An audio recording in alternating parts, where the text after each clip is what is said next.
In this tutorial, I'm going to teach you how to transform a video into a sand version of the same video. So to do that, we're going to use the platform NovoAds AI.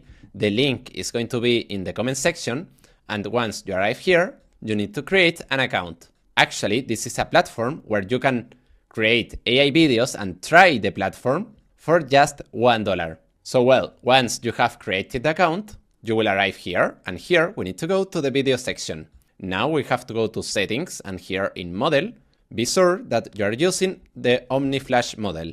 Now we have to click here and upload our video, that in my case is this one. I've been looking for the perfect dress for months. So let's click here. Now here, where it says describe your video, I'm going to use the following prompt that is going to be in the comment section. And now click in generate. And now we have to wait. And now we have to wait more or less 4 minutes. Perfect, here we have the result, so now let's see it. I've been looking for the perfect dress for months. This one has it all. The fit, the flow, the lightweight fabric. It's the best I've ever had. Link in my profile. Well, I don't know what you think, but personally I like it a lot, the video.